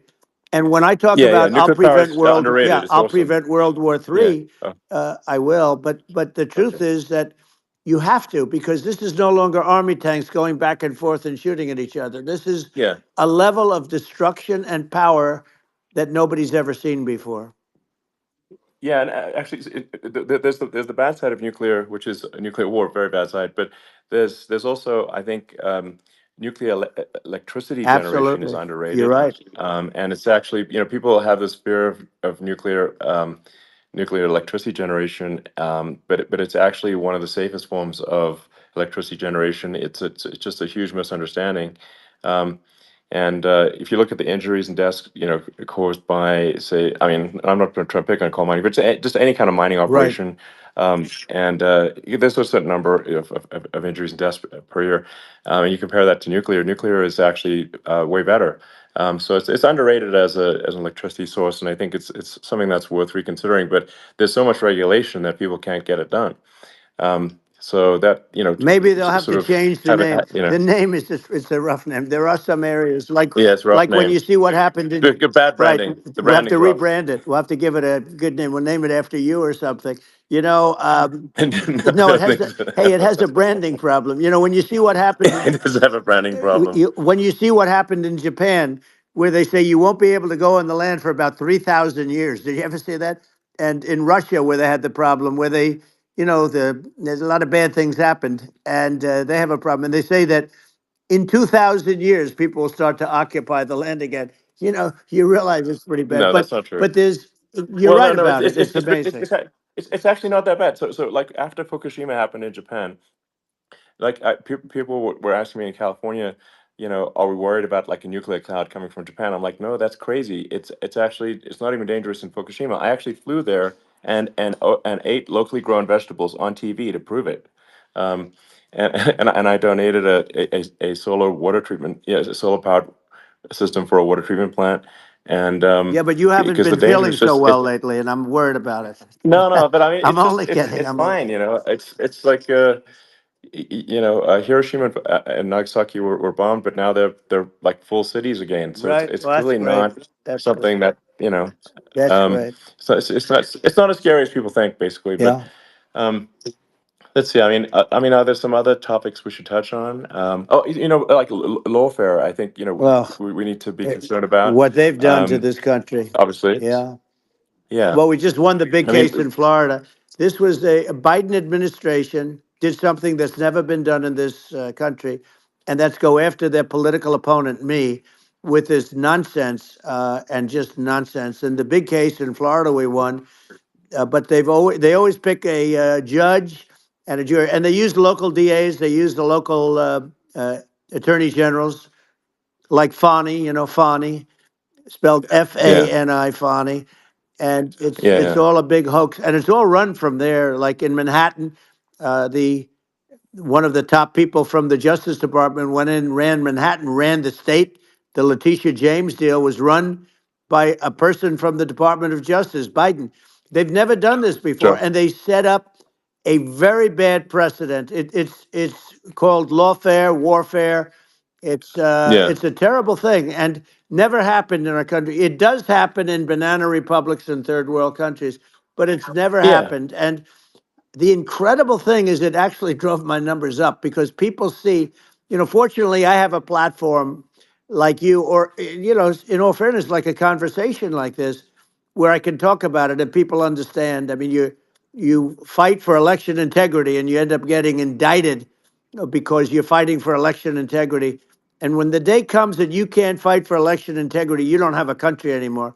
So what Yeah. happens is they went after their political opponent, me. Now Biden's, close to vegetable stage, in my opinion. Okay, I looked at him today on the beach, and I said, why would anybody allow him? The guy could barely walk. Why would anybody allow him? Does Yeah. he have a political advisor that thinks this looks good? He thinks this looks good because it looks so bad, and it's ridiculous. I mean, and he's been doing Right. that Right. for a long time. He can't lift the chair. The chair weighs about 3 ounces. It's meant for children and old people to lift, and he can't Yeah. lift it. The whole thing is Well, crazy. he's clearly. I mean, he's clearly like we just don't have a president right You now. don't That's have a just obviously the president, and case. she's going to be worse than him Um, because she is a San Francisco liberal who destroyed San Francisco, and then as Attorney General, she destroyed California. You talk about location, and we're talking about the sun and the water and all. There's nothing better than California. She has destroyed that. She was the original DA. She was the original in San Francisco. She was the original Attorney General in California. What she has done to California is, well, you know better than I do. You just left California for a lot of those reasons. And what she's done with crime, with cashless bail, where you kill somebody. I mean, we have states now you kill somebody and they let you out right away. I mean, you don't have to even put up, and then they never find the people unless they kill again, and then they let them out again. Our yeah. country is becoming a very dangerous place. And she is a radical left San Francisco liberal. And now she's trying to protect. Now she's looking like she wants to be more Trump than Trump, if that's possible. I don't think it's possible, but she wants to be more Trump than Well, Trump. yeah. I want a wall. I I want, think that's she yeah. wants to release all the Yeah. prisoners that are in detention, and some of these guys are really bad. Right. That just came Yeah. I out just saw today. that. She Yeah. doesn't want to build the wall, even though the walls work. Walls and wheels. In your business, everything you do is obsolete, almost, well, not the tunnels, but everything is obsolete. Even your rocket ships, they're like a month later, they're obsolete. You find a better way to. The only thing that's not obsolete is a wall and a wheel. And the wall, I built hundreds of miles of wall, and that's why we had such good numbers. I was going to add 200 Yeah. miles. We bought it. We could have flipped it up in 3 weeks, and they sold it for 5 cents on the dollar. That meant, I said, wow, that means that they actually do want to have open borders. She wants to have open borders, and now she's going like she's tough on the border. It's such a lie. Yeah. This is simply not true. Yeah, This is simply not no, and true. everybody Yeah. knows It's it's simply not not true. true. It's a disgrace that she can Yeah. say it. No, I mean, obviously, what's happening sort of overnight is they're rewriting history and making Kamala sound like a moderate when in fact she is far left, like far Worse left. than Bernie Um, Sanders. She is considered more yeah, liberal by far than Bernie Sanders. She's a radical left lunatic. And if she's going to be our president, very quickly, you're not going to have a country anymore. And she'll go back to all of yeah, the things that she believes in. She believes in defunding the police. She believes in no fracking, zero. You don't. Now all of a sudden yeah, she's yeah, saying, no, I will. I really want to see fracking. If they got in, the day she got in, she'll end fracking. And by the way, if people didn't think that, the lunatics that really believe in that, they won't vote for her. Like like the yeah, Palestinians and Israel. She is so anti-Israel, and she's bad for both. Biden actually did something that was impossible. Both sides hate him. Both sides. That was a hard yeah. thing to do. Unification. Yeah, no. Netanyahu came to give a talk to a joint Senate and House sitting, and I was there, and Kamala stood him up. What does that say? I think it's highly That's disrespectful. And I say, if you're a Jewish person or if you believe in Israel, if you're a person that, is a very pro-Israel, if you vote for her, it's worse than Biden. And Biden was bad. But if you vote for her, you ought to have your head examined. And you see tonight, I mean, as we're doing this, I'm seeing reports coming that they expect an attack tonight or tomorrow from hundreds and maybe thousands of rockets. Their Iron Dome, as they call it, as we all call it, but their shield that they build, that can be swamped. We'll use the term that's yeah, appropriate, swamped. But they yeah. swamp it by shooting enough missiles. You know this better than anybody. By shooting enough missiles, Sure. they can't defend themselves. They just obliterate the whole Yeah, place. And that's what some people think they're looking to do. And we have no leadership. There's no respect for the United States of America with these people. And I'm telling you, yeah, she'll be worse than him because she's a believer yeah. No, in I being think you're right. radical left, and he wasn't. I think you're right. I mean, you really, it's important for the public that may be listening to this to look at Kamala's track record, before the last month, and say, is that a track record you agree with? And I think if you're an independent moderate, you definitely would not agree with it, because it is her behavior has been far left, and we're seeing just an overnight propaganda attempt to rewrite history and make it sound like Kamala's moderate when she in fact is not moderate. Well, her So I her think running that, mate approved, signed into legislation, tampons in boys' bathrooms. Okay, now that's yeah, all I that's have to weird. hear. Tampons in That's boys' weird. bathrooms, and that means she believes Yeah, in that too. I mean, yeah, that's she not picked this okay. guy because he was the closest to her. A lot of people thought she'd pick sort of the opposite, but she picked an anti-Israel radical left person. But she is far worse, they say, than Bernie Sanders. If we have her as a president, if we have a Democrat at this moment as the president, I don't think our country can survive. I think it's a massive. I think we're in massive trouble, frankly, with the Kamala administration, and that's my honest opinion. Um, and uh, and I think really it's essential that you win for the good of the country for this election. And I mean I'm just stating my opinion. Now you may have seen this, but I got a letter from the EU Commission, saying, to not have disinformation on during this discussion that we're having, and there's a lot of attempts to do censorship and to force censorship even on Americans from other countries, and what do you think about that? Well, I know the European Union very well. They take great advantage of the United States in trade, as you know. We, through a different forum, NATO, we protect them. And yet, if you build a car in the United States, you can't sell it in Europe. You just can't sell it. It's impossible. The same thing with our farmers. Our farmers find it very difficult to do business. We have a deficit with them of $250 billion, which people don't know. It sounds so nice, the European Union, but let me tell you, they're not as tough as China, but they're bad. And I let them know it. And that's probably why they notified you. No, they don't treat our country well. We defend them, with Ukraine. So we're in for 250 billion, and they're in for about 71 billion, and they have the same size. It's if you add up the European nations that in terms of an economy, it's about the same size. When you say as us, and they're in, Yeah, and they're in much greater risk. They're right there. We have an ocean separating us from, in this case, the enemy would be Russia. It used to be for the yeah, Soviet Union, but let's assume they're close enough. And what happens is uh, they're in for 70 something million. I think even less than that, billion, and we're in for about 250 billion, and it could be a lot higher than that. And I say, why aren't you going to equalize? Why aren't they paying what we're paying? And they're in much more, it's much more important for them because of the fact that, they're right near there. I mean, they're all sort of in that location. We're not. But Yeah. they should, and I did it with NATO. There were only 7 countries that were paid up in NATO out of 28 at the time. And the United States Yeah. was Yeah. the United States was subsidizing NATO, tremendously subsidizing NATO. And I said, I went Yeah. in and I said, you Yeah. got to pay up. If you don't pay up, we're not going to defend you any longer. I took a lot of heat, but you know what happened? Billions and billions of dollars came flowing in, and Yeah. I think a lot of the public isn't aware of the fact that the United States pays a disproportionate share of the NATO expenses, and then we get even though taken like advantage of on trade.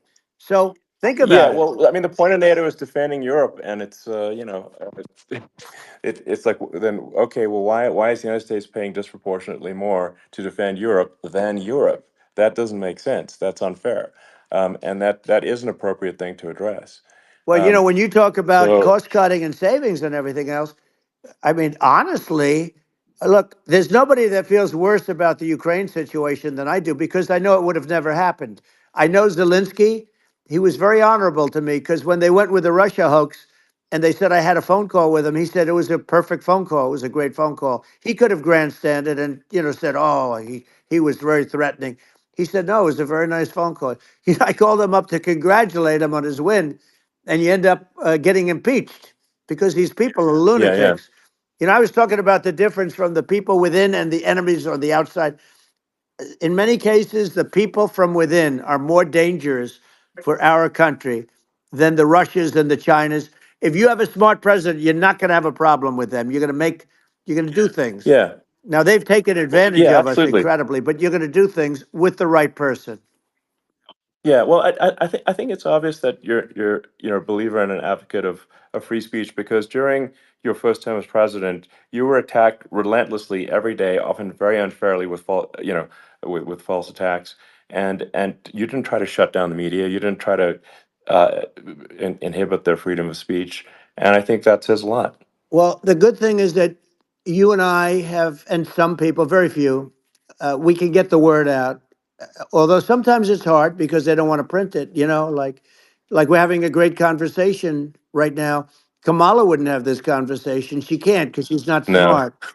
She's not a smart person, by the way. She can't have this conversation.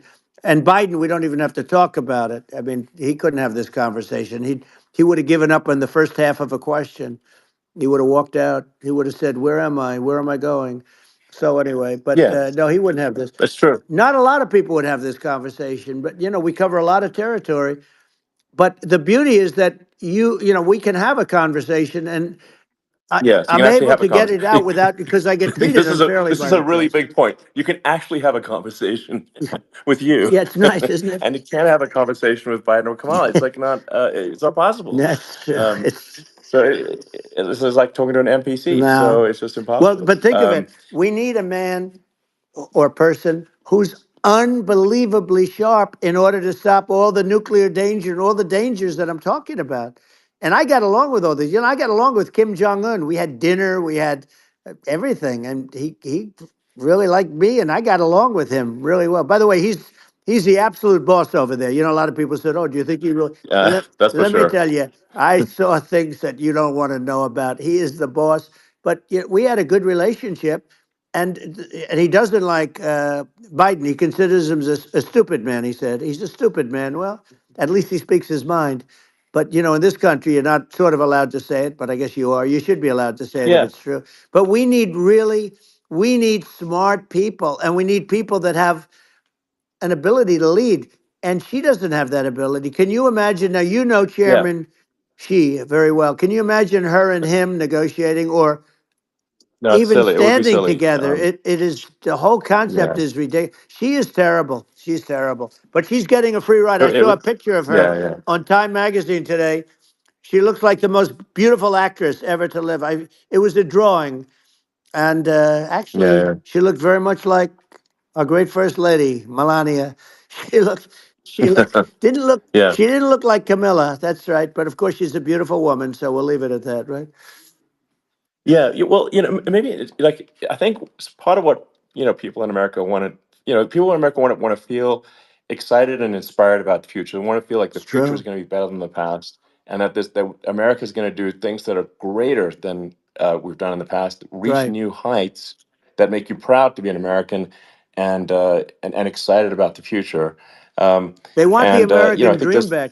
They want the American dream back, more important than anything else. It's like you don't have that today because the people, they've been just sucked. They see incompetent people running our, you know, the Biden thing is very interesting. People just found him to be incompetent. And when I debated him, I was like, is this for real? It was yeah, it was just absurd. But I think there are like some grand projects that we could do. I mean, I think like we could build a base on the moon. We could send American astronauts to Mars. We right. could build high speed Yep. connections that are more advanced than anything else in the world between our cities, so people have fast transport. Um, it's possible to solve traffic with tunnels. That's right. We already made great progress in Vegas doing that, and and just do things that are exciting and inspiring and make the future feel like it's better than the past. Well, I saw what you Like, did in Vegas, and I'll tell you, it was amazing. I got to see. I took a big glimpse at it, and it's incredible. It's incredible, and you could do that all over. You could do that all over. It's deep. yeah, You and don't that's even need much structure. Assuming you're in the right areas. no, it's straightforward. It's amazing.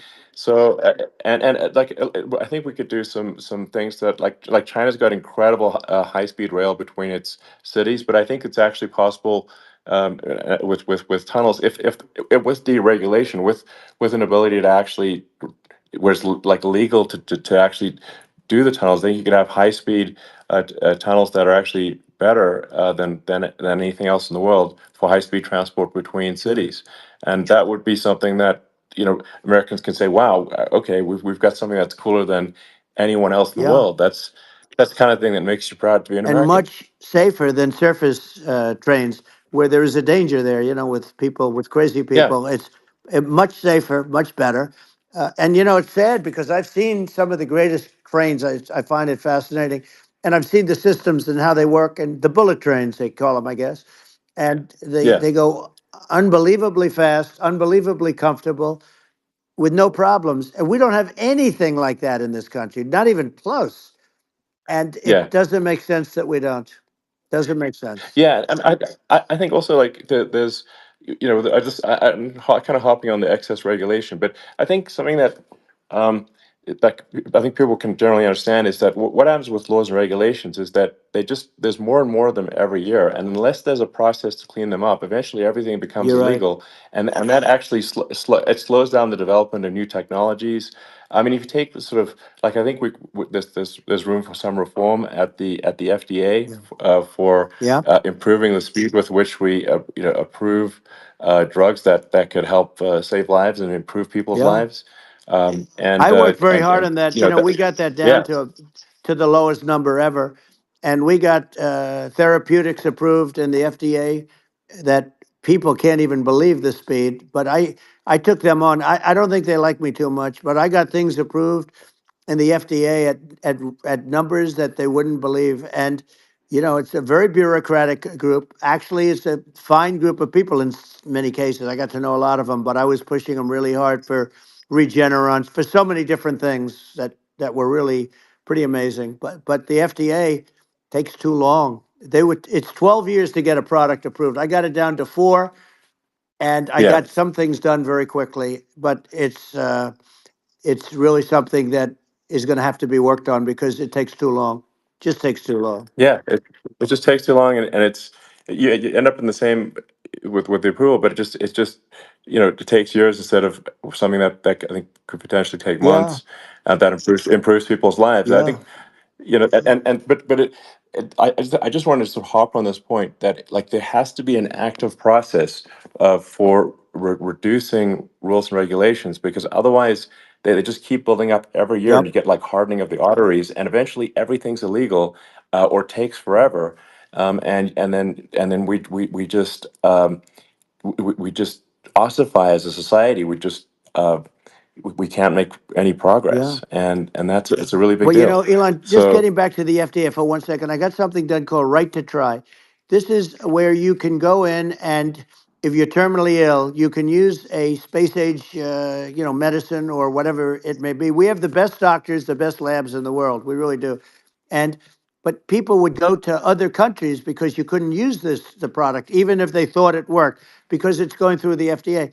I got it approved Yeah, where you can, yeah, you basically, you look, nobody wanted, the doctors didn't want it because of the liability. The country didn't want it, our country, because they didn't want to get sued. These are people terminally ill. The insurance companies didn't want it, and the pharmaceutical companies, nobody wanted it. I got everybody into a room, and we came up with an agreement that you won't get sued. And also, they didn't want it on their record. If somebody's terminally ill and they die after taking a drug, they didn't want that on their record. So we set a separate list. If somebody was, so it wouldn't count as a negative. yeah, Okay. And as you know, we got it yeah, done. We have saved right to try. They've been trying to get this done for 58 yeah. years. And it sounds simple, but it wasn't because of, the insurance companies, nobody wanted it, but we got it done. Sure. Somebody signs, you sign a document that you're not going to sue the insurance companies, the country, you're not going to sue anybody. And we got it done. And we're saving tens of thousands of lives, right to try. Hopefully you never need it. But if you Yeah. do, you don't have to travel to Asia. People, Right. if they had money, they go to Yeah. Asia, they go Sure. to Europe. If they don't have money, they go home and die. That's what happened. They'd go home and Yeah. die. Well, I mean, and actually, to give Europe some props here, it's like if a drug is approved in Europe, which has a crazy amount of regulations, it should obviously be approved in the U.S. Yeah. I mean, they got more regulations than we do. So why would a drug be approved in Europe and not in the U.S.? That's crazy. Well, we did it. We did Um, something that really, they've been trying to do it for 50 years and they just couldn't get it done. And I got it done. And it's really something. But you're right. Some people go to Europe because a drug isn't approved here, but it's approved in Europe. And it's a drug that, generally speaking, would yeah, work. It's pretty crazy. You're absolutely. right. And I think so long as people are properly informed of the pros and cons and like these are the risks, this is the risk, and like you make your own decision. Yeah. That makes sense. Well, I think just, So in sort of closing up, and by the way, I'm looking at the numbers. You got a lot of people listening. I hope you don't get yeah, nervous because you got a lot of people listening to you right now, like 60 million or something. What is that number? It's crazy. It's amazing how you can see that right away. How many? What is the number? Wow. What is it? well, Wow. I think in Wow, terms of people that's a big, that that's bigger than you said. You said 25 and you're much more than double that number, 25 million. I think you're going to be 60 or 70. And I guess over a period of time, hey, I congratulate you. Do I get paid for this or not? well, I think actually in terms of the number of people that will hear this conversation over the next few days to Right. weeks, it's going to be hundreds of That's what they millions. say. Yeah, that's good. Well, look, it's an Yeah. honor. Yeah, I just asked this, are you better off now or were you better off when I was president? Nobody's better off now. People, we put out polls on that and nobody's better off now. Inflation has killed it. And they also feel very unsafe. You look at what's going on with a lot of different things. You look at the riots we had at the Yeah. colleges over, I mean, it's ridiculous, but Right. all of the riots, they just feel unsafe. And now they really feel unsafe because you have a new form of crime. It's called migrant crime. I call it Biden Well, migrant yeah. crime. Maybe I'll call it Well, Kamala migrant crime. But I mean, with all these things, I always try to get to the ground truth by just asking people. And my mom lives in New York, and I was like, Mom, do have any of your friends, been attacked or assaulted? And she said, yeah, three of her friends in three it's separate crazy. incidents were assaulted just in recent months, just walking around the streets of New York. And I said, well, what happened to the people that assaulted them? Oh, nothing. They got away. Like, and they just They know that always get away. nothing's going. And they don't even bother reporting it because there's not they know that they're not going to people are not going to get prosecuted. They just let violent criminals out in New York The only one with that gets zero bail. prosecuted is Donald Trump. They don't get, they prosecute Trump. Yeah, I mean it's just obviously messed Oh, up it's terrible. if violent criminals are being getting off scot Yep. free, and meanwhile the New York spending massive resources prosecuting you, and it's like what's this and I think the sort of sensible public looks at this and says, what the heck's going on here? This is obviously abuse of the legal system. The legal system is supposed to be protecting the That's right. public from violent criminals, and it should be obviously allowing the public to make their own decision about who should be president, as opposed to some legal case. Once they start this precedent, because this can go on with the next one. I mean, this is a very bad precedent, what they're doing in terms of, going after their political opponent. And that's all it is. It's going after their political opponent. And Yeah. and then you get a judge who's, a strong Democrat. And I'm being nice when I say that, in many cases, crooked as hell. But you get a judge and you go into an area where a Republican gets 3 or 4% of the vote.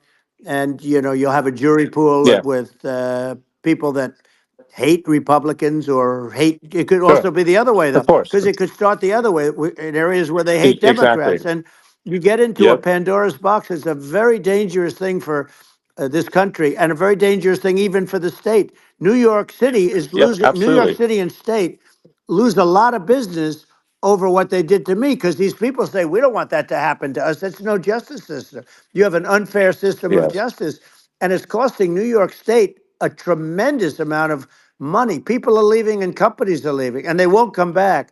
So, all of that stuff is important. But the economy now is the big thing, and we can turn that economy up so fast, and people are going to be back again. We're going to get rid of Yeah. I think there's inflation. a lot of opportunity. Right. Absolutely. Absolutely. So And I just I want to think I I want to think congratulate you. You've done an amazing job. You have definitely got a fertile mind. We can talk. You and I can talk about rockets it's and, kind of you to say. Thank well, you. tunnels. We can talk about tunnels and rockets and electric cars. So many things. And now you're into the AI, and that's going to be another beauty, I'll say. So Yeah. it's an amazing thing you've done, Elon. It's an amazing thing, and I Well, congratulate you. I mean, thank you. And well, I mean, I just to say here, here's to an exciting, inspiring future that people can look forward to and be optimistic and excited about what happens next. And that's the kind of future that I think you will bring as president, and that's why I endorse you. Well, I appreciate that. That endorsement meant a lot to me. Not all endorsements mean that much, to be honest. Your endorsement meant a lot. And, we have a phrase, make America great again. It's pretty simple, but it really says that we want to make America great again. And we can do it. We can do it now. But if we were going to suffer another 4 years like we've suffered for the last 4 years, I'm not sure the country can ever come back. That's how bad it is. It's so bad. We have to do a lot I of think that's a things. very real Yeah, risk. it's a big That's a risk. very real risk. Yeah. And it's I'd just like to note to people listening, like I've not been very political before, and if you look at my record, I've actually been I'm not like, sometimes they try to paint me as like a far right guy, which is absurd, because I'm like making electric vehicles and solar and batteries, helping with the environment, and and I actually I supported Obama. I stood in line for 6 hours to shake Obama's hand when he was running for president, and so it's not like I'm like some sort of dyed-in-the-wool long-term Republican. I'd call myself, uh, historically a moderate Democrat, and but now I feel like we're really at a critical juncture for the country, and uh, I think a lot of people thought the Biden administration would be a moderate administration, but it's not, and obviously we're just going to see an even further left uh, administration with Kamala. That's my honest opinion. I mean, her dad is literally. I mean, she was brought up as an actual. Her dad is a Marxist economist. You can Google it. I mean, it's not a. We're not making this up. That's how she was brought up. So, and we want to have a future that is prosperous, and I think we're just at this critical juncture, and I think this is a case of the America is kind of at a fork in the road, It's true. and I think it will take if the path to, like, you are the path to prosperity, and I think Kamala is the opposite. Then that's my honest opinion. I'm gonna get attacked like crazy, and I've also experienced quite a bit of lawfare myself, and but I'm just trying to tell people my honest opinion, and I haven't been really active in politics before, and I'm just trying to point out that my track record historically has been moderate, if not moderate, slightly left. So this is to people out there who are in the moderate camp, to say I think you should support um, Donald Trump for president. I think it's actually a very important junction in the road, and we're in deep trouble if they don't, if it goes the other way. Well, I want to thank you. And, I actually always did think of you as somewhat left. I must say that. So it's Yeah. even more of an Well, honor to have yeah. your endorsement. I know how strong you feel about it. But, when you think of her, San Francisco 15 years ago, I had a great friend, Bob Tish. He said it's the greatest city in America. And now it's almost not livable there. And California likewise. And she was involved in the destruction of San Francisco and the destruction of California. And she will be involved in the destruction of our country if people are so unwise as to elect her. And I hope that doesn't happen. And I hope the elections are going to be run honestly. And we're going to turn this country around. We're going to do things and we can do it fairly quickly. And we have to get rid of the criminals that have been, given to us by other countries as they laugh. They laugh at Yeah. us. They think we're stupid to accept these people. These are radical, stone cold killers in many cases and terrorists. And they're in our country by the hundreds of thousands. Yeah. And we have to take Yeah. them out. Yeah, I mean, if I could summarize it, perhaps, I think these are issues that I think most people in America would agree with, which is that we want safe and clean cities, we want secure borders, we want sensible government spending, we want to restore both the perception and reality of respect in the judicial system, just, stop the lawfare, and I think that's like, and how are those even right wing positions? I think those are that's just common sense, and that's I mean, would you agree with that? 100%. I don't understand, the whole, they call it progressive. They don't like the word liberal anymore, but call it liberal or progressive. I don't understand how somebody could say that it's okay for them to empty prisons into our country. And again, I told you their Yeah, crime it's rates definitely all not over the world are okay. going way down, which makes sense. In fact, the next time what we'll do is if something happens with this election, which would be a horror show, we'll meet the next time in Venezuela because it'll be a far safer place to meet than our country. Okay. So we'll go, you and I will go and we'll have a meeting and dinner in Venezuela because that's what's happening. Their crime rate's coming down and our crime rate's going through the roof. And it's so simple. And you haven't seen anything yet because these people have come into our country and they're just getting acclimated and they don't know about being politically correct law enforcement or lack of law enforcement. And our police, I have to just end with this. We have great police. We have great law enforcement, but they're not allowed to do their job. They have to be able to do their Yeah. job without being destroyed. Well, absolutely, and it's obviously demoralizing if you're a police officer risking your life to arrest violent criminals who could kill you and do kill you sometimes, and then you arrest the violent criminal, and then the DA doesn't prosecute, and they just let the guy out. Yeah. Well, then, like, why should a police officer risk their life to arrest a violent felon Well, even if worse, if Elon, nothing's going to happen? even worse, they prosecute the police officer. They go after it and they prosecute the police officer and they take away his pension. They take away his Yeah. job. He loses his family. He loses his house. Well, I thought it was very telling, like incredibly telling, that when there was that case where sort of a gang of thugs beat up police officers. I think it was in Times Yep. Square in New York, and and then nothing happened to those guys. They were let out, zero bail, and I think a bunch of them were given free tickets to California. Well, what is I mean, that is a gross indignity against the United States, and that's how, I mean, this is insane. Like, have we lost all pride? What that how can such a thing be allowed to occur? I've never seen anything. You know? We see where they get shot. It's a very dangerous profession, but it's something they're very proud of and they want to be able to do their job. But I've seen them get shot. I've seen a lot of things. But I've never seen where these guys are standing in the middle of a big street, everybody watching them, and they're literally boxing, like punching, stand up fighting a police officer. There were two of them. And you Yeah, had about six yeah, of yeah. these guys, and they're punching the hell out of them. And in their own country, they would be dead if they did that. They'd be shot. They Yes. would be shot instantly. And they come from these countries, and it's taking them a while to realize that we don't do that in this country. But in their own Yeah. country, if they stood on a street and had a fight with a police officer, they would be shot. There's no political correctness. And it's such a sad, Yeah, it's it's just such a sad thing to see. And that's the reason you have crime, by the way, yeah, because we don't do anything about yeah. it. Yeah, we just cannot have a situation where our police officers are beaten up on camera by a gang of illegal immigrants, and then nothing happens to the guys that beat up the cops. I mean, and they're let out.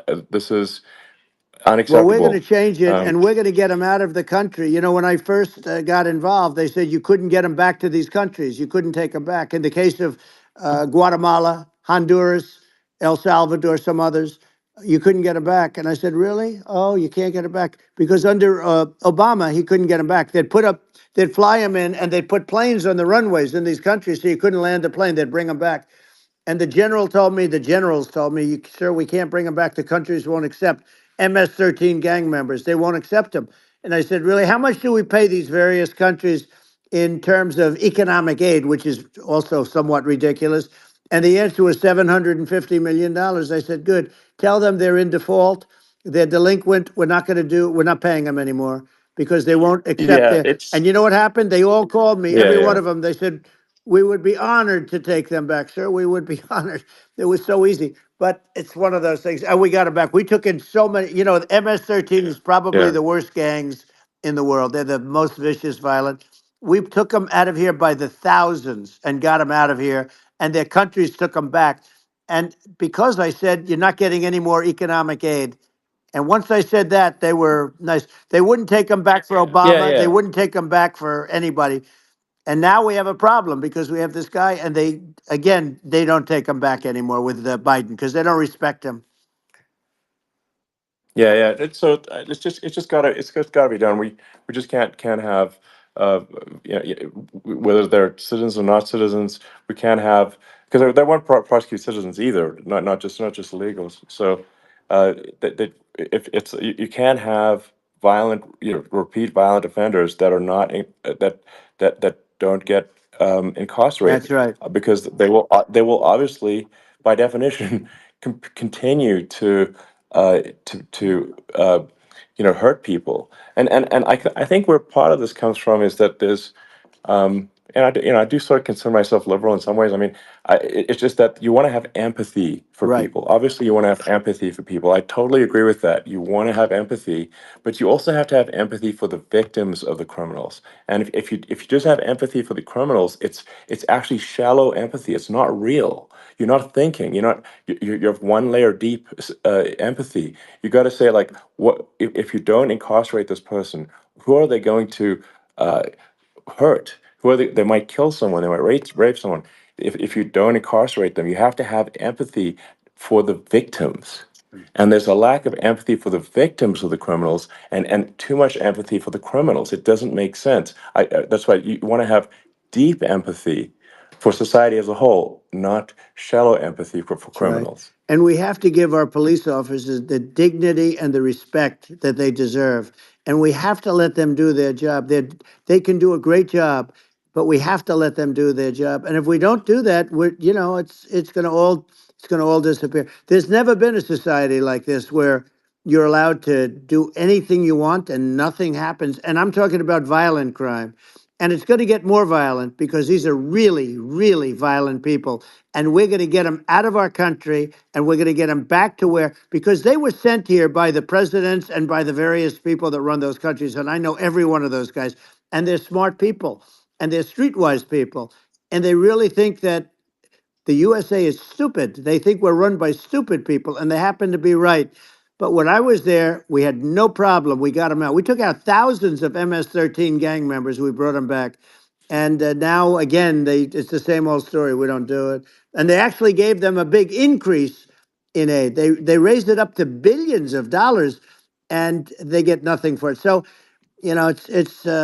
I hope everybody's going to vote for Trump, and we're going to get this country straight. And Yeah. I didn't need this. I, I'm I like you. I didn't need this. I had a very nice yeah, life. I didn't need to go yeah, through yeah. court systems and go through all the other stuff and run at the Sure. same time. I have to run. I have to go through fake trials with, in some cases, corrupt judges, totally corrupt judges. I didn't need it. I had a nice life. I have great locations. I have beautiful oceans that I have places. This was, but I felt it was important. And if I had to do it over again, you probably think I'm crazy for doing it, actually. But if I had to do it over again, I would have done it over again because this is so much more important than me or my life. We're going to save this country. This country is going down. And these people are bad people that we're running against, and they're liars. They make statements. They do things that are so bad. They say they're going to make a strong border. They say they've been great on the border, and they've been the worst in history. They say they're Yeah, going to it's stop horrible. Like crime, the and facts speak for themselves. The it's so facts incredible. speak for themselves. Like it's gotten to the point where people just don't even bother reporting crime in a lot of That's cities right. because they know nothing is going to happen. Um, that's what I hear anecdotally from people all the time. Um, so it's just my values. I'm just saying to people out there, like the things I think are important for the future is like we've got to have safe cities, we've got to have secure borders, we've got to have sensible spending, and we've got to have deregulation, and Right. so we can have a prosperous future. And then we want to have some exciting, sort of moonshot projects that people can get fired up about. And that's the future I'm looking for. And I'm pro environment, but I'm not against. I'm not like I don't think we should vilify the oil and gas industry because they're keeping civilization going right now, and but I do think we want to move at a reasonable speed towards a sustainable energy economy. Those are my values, and I think and so I mean that's uh, why I'm supporting you for president. Well, I So appreciate it. We're going to give incentive to companies to come into our country, not to leave our country. We're going to be giving tremendous incentives. We want companies to build here, not to build in other locations. And we want to create jobs. And again, it's about the American dream. You don't hear about the American dream anymore, Elon. You don't hear. You're the American dream in the truest sense, but you don't hear about the American dream anymore. And you're going to hear about it. People, they need that incentive to go out yeah, and do it, and they're going to love their lives. I mean, they're going to look forward to getting up in the morning and going to a job that they love, not a job that they can't stand, or not any job at all where they have no money, where they yeah, literally have no money, and then they end up with violence and lots of other problems. No, we're yeah. going to do some great things, and I learned a lot in the first. We had a great economy and all of that. We rebuilt the military, we did so much, but I also learned, and I also learned the best people. I learned the good people, the smart people, the dumb people, the people that can do things. The people, you learn. When I first came in, I tell people I was in Washington, D.C. only 17 times, according to the fake news media. I was in 17 times. I never stayed over. And you don't know people. You rely on other people to give you names, and then you realize the people you relied on weren't so good. Now, we had great people, but we also had some where I wouldn't have, used them had I known. Now I Yeah. know everybody. And I think we're going to really turn things around fast. We have no choice. Otherwise, we're not going to have a country. And I really appreciate this. Has been, to me, it's been a lot of fun being with you. You're an amazing guy. You've done an incredible job and a great inspiration to people, a great inspiration. And I hope you keep going and just continue to do well. And we're going to have a big election coming up. And I think November 5th will be the most important day in the history of our country. I think that election will be the most important election. And I think it'll end up being maybe the most important day in the history of our country because if Yeah. we don't win, I just feel so sorry for everybody. No, I think we're at a fork in the road of destiny of civilization, and I think we need to take the right path, and I think you're the right path. So I think Well, that's what it comes down to. thank you very much, Elon. It's a great honor, and we'll do it again sometime. And it's been really fun, and I hope you got a lot of viewers. I hear you got a lot, but I hope you Sure. got Yeah. I know you got a lot of them. So I appreciate it. I'll see you soon. All right. Sounds good. Thank you. Thank you, Elon. Thank you very much. Bye.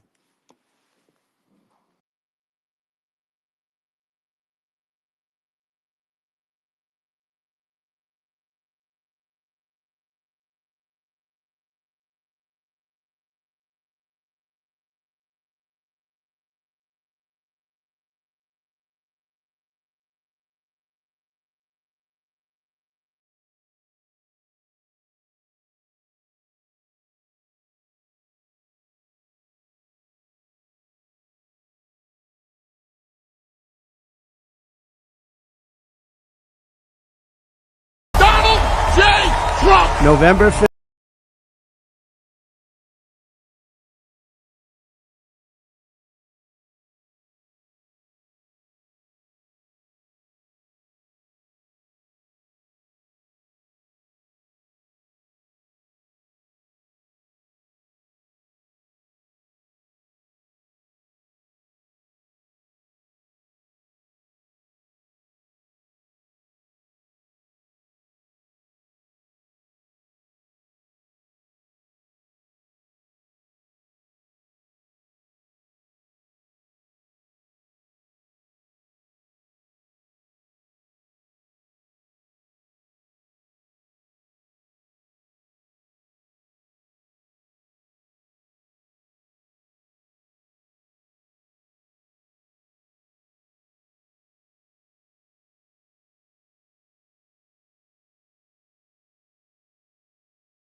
Lawfare, I think, Well, she's going to be worse.